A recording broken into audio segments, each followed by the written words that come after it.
وہ کمرہ اس بچے کے لیے ہی بنا تھا۔ وہ بچہ روئے جا رہا تھا، شاید بہت بھوک کی وجہ سے۔ میں نے اسے اپنے گلے سے لگایا اور اسے چپ کرایا، اور کچھ دیر میں وہ سو چکا تھا۔ لیکن اس بچے کو میری گود میں دیکھ کر میرا بیٹا بڑے غور سے مجھے دیکھے جا رہا تھا۔ میں اپنے بچے کے حق میں کسی اور کو شامل کر چکی تھی۔ میرا بیٹا بار بار میری طرف لپک کر گود میں آنے کی کوشش کر رہا تھا، لیکن اس وقت مالک کا بیٹا میری گود میں تھا۔ میں اسے ہی سلانے کی کوشش کر رہی تھی۔ میں نے اپنے بیٹے کے چہرے پر عجیب سی بے چینی دیکھی۔ کچھ ہی دیر میں مالک کا بیٹا سو چکا تھا، لیکن میرا بیٹا جب بھی میری طرف لپکتا میں مجبوراً اسے خود سے پیچھے ہٹانے کی کوشش کرتی۔ مجھے لگ رہا تھا کہ جیسے میرا بیٹا بھی رو دے گا، اس لیے میں نے اس بچے کے کھلونے اپنے بیٹے کے آس پاس رکھ دیے۔ میرا بیٹا کھلونے میں بیٹھ گیا تھا۔ میں نے اس بچے کو سلایا اور بیڈ پر لٹا دیا۔ کمرے میں اے سی آن تھا۔ پھر میرے بچے کو بھی بھوک لگ رہی تھی، کچھ اس کا بھی سونے کا وقت تھا۔ میں نے اپنے بیٹے کو بھی سلا لیا، لیکن سوچ رہی تھی کہ اسے لٹاؤں کہاں۔ بیڈ تو اس مالک کا تھا اور مالک کے بیٹے کا۔ میں نے اپنے بیٹے کو زمین پر لٹا دیا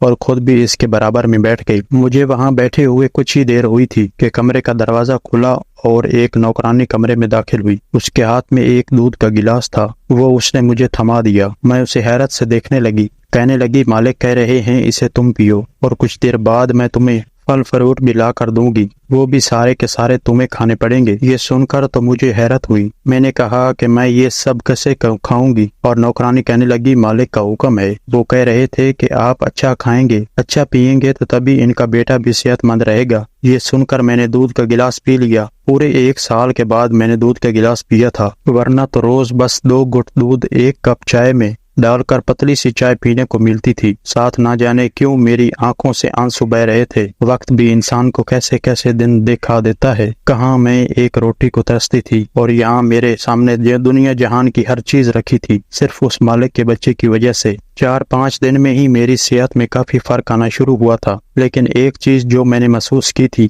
وہ یہ تھی کہ جب بھی مالک کے بیٹے کو کمرے میں لے جا کر دودھ پلاتی، مالک کسی نہ کسی بہانے سے کمرے میں آ جاتے۔ مجھے بڑی عجیب سی نظروں سے دیکھا۔ مجھے الجھن سی محسوس ہوتی۔ میں فوراً سے اسے بچے کے گود سے اتار دیتی۔ وہ مجھے اپنے بیٹے کے بارے میں پوچھتے۔ مجھے اپنے بالغ کی حرکت بہت بری سی لگتی تھی۔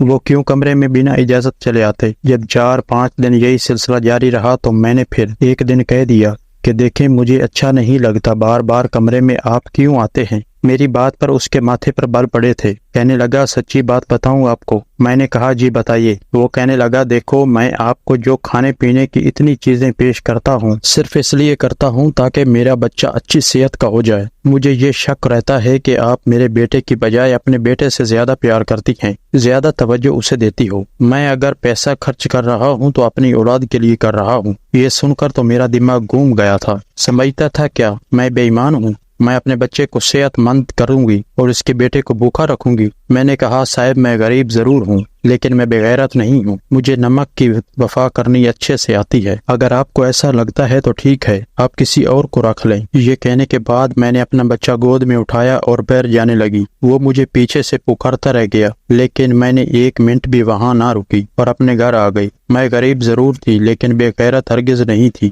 اتنی باتیں سننے کے بعد بھلا میں کیوں وہاں پر رک جاتی؟ میں اپنے بچے کا حق اس کے بیٹے کو دے رہی تھی، اس کا خیال بھی رکھتی تھی۔ جب تک میں وہاں ہوتی، اس کے بچے کو سنبھالتی اور اپنے بچے کو اس کے کھلونوں سے بدلتی رہتی، حالانکہ میرے بیٹے کا حق تھا کہ میں اسے دھیان دیتی۔ اسی رات مجھ پر ایک مصیبت ٹوٹ گئی۔ میرا شوہر واپس گھر نہیں آیا تھا۔ رات کے 12 بج گئے تھے تو میں بہت زیادہ پریشان تھی جب مجھے فون آیا اور کسی نے مجھے بتایا کہ میرے شوہر کا ایکسیڈنٹ ہو گیا ہے۔ یہ سنا تھا کہ میں جلدی ہی اسپتال پہنچ گئی۔ میرے شوہر کی موت ہو چکی تھی، وہ بری طرح زخمی تھا۔ جب مجھے ڈاکٹر نے آ کر بتایا کہ میرا شوہر اب اس دنیا میں نہیں رہا تو میں بے ہوش ہو کر گر چکی تھی۔ کبھی میں اپنے کچھ مہینوں کے بچے کو دیکھتی تو کبھی اپنے شوہر کے مردہ شریر کو۔ میں پھوٹ پھوٹ کر رونے لگتی۔ کچھ سمجھ میں نہیں آ رہا تھا کہ کیا کروں۔ ہمارے گھر میں لوگوں کی بھیڑ جمی تھی۔ صبح ہی میرے شوہر کا کفن دفن ہو گیا۔ وہ رات یوں گزری جب کہ میرے بیٹے کو کچھ خبر نہ تھی کہ اس کے باپ کی وفات ہو چکی ہے۔ جو بھی مجھے میرے بچے کو دیکھتا یہی کہتا کہ تم تو جوان ہو اور یہ معصوم بچہ آگے کی زندگی کیسے کاٹے گا؟ تمہارا شوہر تو تمہیں اس جوانی میں اس دنیا میں اکیلا چھوڑ کر چلا گیا۔ میں شوق سے بیٹھی تھی جب اگلے دن گھر کے دروازے پر ایک گاڑی آ کر رکی۔ گلی کے بچے گاڑی کے ساتھ بھاگتے ہوئے آئے انہیں دیکھ کر میں بھی دنگ رہ گئی۔ پھر ہمارے چھوٹے سے محلے میں یہ بڑی گاڑی کہاں سے آ گئی؟ تبھی ہمارے گھر کا دروازہ کھلا اور مالک کو دیکھنے لگی، جبکہ مالک سب کو نظر انداز کرتے ہوئے میرے پاس آئے۔ حالات سے نزاکت سے انہیں اندازہ ہو چکا تھا کہ انہیں یہ خبر ملی کہ میرے شوہر کی کل رات کو ہی موت ہو چکی تھی۔ مجھ سے ہمدردی جتانے لگے، میں پھوٹ پھوٹ کر رونے لگی۔ پھر مجھے کہنے لگے کہ میں تمہیں یہ خبر بتانے آیا ہوں کہ میرا بچہ کل رات سے بہت زیادہ رو رہا ہے، تمہاری گود کی اسے عادت ہو چکی ہے، یہی کہنا تھا کہ تم واپس آ جاؤ۔ میں اپنی غلطی پر شرمندہ ہوں، بس اپنے بچے کو لے کر تھوڑا سا پریشان ہو گیا تھا، کیونکہ جس بچے کی سگی ماں اس کی سگی نہیں تو بھلا اس کی منہ بولی ماں پر ایک دم سے کیسے یقین کر سکتا۔ مالک بھی اپنی جگہ ٹھیک ہی تھے، انہوں نے میرے ہاتھ پر کچھ پیسے رکھے، پھر وہاں سے چلے گئے۔ میرے شوہر کی تو موت ہو چکی تھی، مگر گھر کا راشن بھی ختم ہونے کا تھا۔ وہی مجھے کئی بار نوکرانی کا فون آ چکا تھا کہ مالک کا بیٹا بڑا ہی بیمار ہے، صرف میری ہی گود میں سے سکون ملتا ہے۔ مجھے اس بچے کی بھی فکر تھی، آخر میں ایک ماں تھی، میری گود میں بھی معصوم بچہ تھا، میں دوسرے بچے کے ساتھ کیسے ناانصافی کر سکتی تھی۔ اس روز میں نے مالک کو فون کیا تو انہوں نے گاڑی بھجوا دی، جس میں میں بیٹھ کر مالک کے گھر پہنچی تھی۔ میرے حالات کافی خراب تھے، مگر اس کے باوجود میں نے جیسے ہی مالک کے بچے کو اٹھایا تو وہ فوراً خاموش ہو گیا اور میرے ساتھ کھیلنے لگا۔ اسے تو جیسے میری عادت سی ہو چکی تھی، وہ ہر وقت میرے پاس ہی رہتا۔ یہ دیکھ کر مالک بہت خوش ہوئے۔ پھر ایک دن میرے پاس آ کر کہنے لگے کہ تم ٹھیک سمجھو تو یہیں رہ لو، میں تمہارے لیے کوارٹر خالی کر دوں گا، ویسے بھی تمہاری دنیا میں کوئی نہیں رہا، بہتر ہے کہ اکیلے رہنے سے تم یہیں رہ لو۔ مالک کی بات تو مجھے بری بھی نہیں لگی، اب تو مالک کا رویہ میرے بیٹے کے ساتھ ٹھیک رہنے لگا تھا، وہ اس کا بھی بہت خیال رکھتے تھے، جو بھی چیز اپنے بیٹے کے لیے لیتے وہ میرے بیٹے کے لیے بھی لے کر آتے، جبکہ مالکن کا تو کچھ پتہ ہی نہ رہتا، وہ کب گھر پر آ رہی ہیں کب جا رہی ہیں، مالک کو بھی کچھ خبر نہ ہوتی، ہر وقت ان کی شاپنگ اور دوستوں کے ساتھ پارٹی ہی ہوتی، کئی بار تو وہ دوسرے ملک اکیلی اپنے دوستوں سے ملنے کے لیے بھی جا چکی تھی۔ انہیں اس بات کا ذرا بھی پرواہ نہ تھی کہ ان کا بچہ کس سال میں ہے۔ میں اپنے شوہر کو یاد کر کے کافی اداس رہنے لگی تھی، میرا بیٹا بھی اپنے باپ کو یاد کر کے روتا رہتا۔ اکثر ایک دن مالک کے بیٹے کی طبیعت خراب تھی، میں کوارٹر جانے لگی تو مالک بولے آج تم یہیں رک جاؤ، میرے بیٹے کے کمرے میں ہی سو جانا، میرے بیٹے کی طبیعت خراب ہے اور وہ صرف تمہارے پاس ہی رہتا ہے اور وہ پھر تمہارے پاس ہی خاموش بھی رہتا ہے۔ مجبوراً مجھے وہیں پر رکنا پڑا۔ آدھی رات کو مالک کا بیٹا بھوک کی شدت سے جاگا تو میں اسے دودھ پلانے لگی، مگر تبھی مالک کمرے میں چلے آئے۔ میں اپنے ہی دھیان میں بیٹھی تھی، جب قدموں کی آہٹ سنی تو گھبرا کر مالک کے بیٹے کو خود سے دور کرنے لگی۔ وہ سو چکا تھا اور اس کی طبیعت بھی کچھ ٹھیک تھی۔ میری ہڑبڑاہٹ دیکھ کر مالک میرے سامنے کرسی کھینچ کر بیٹھ گئے اور پھر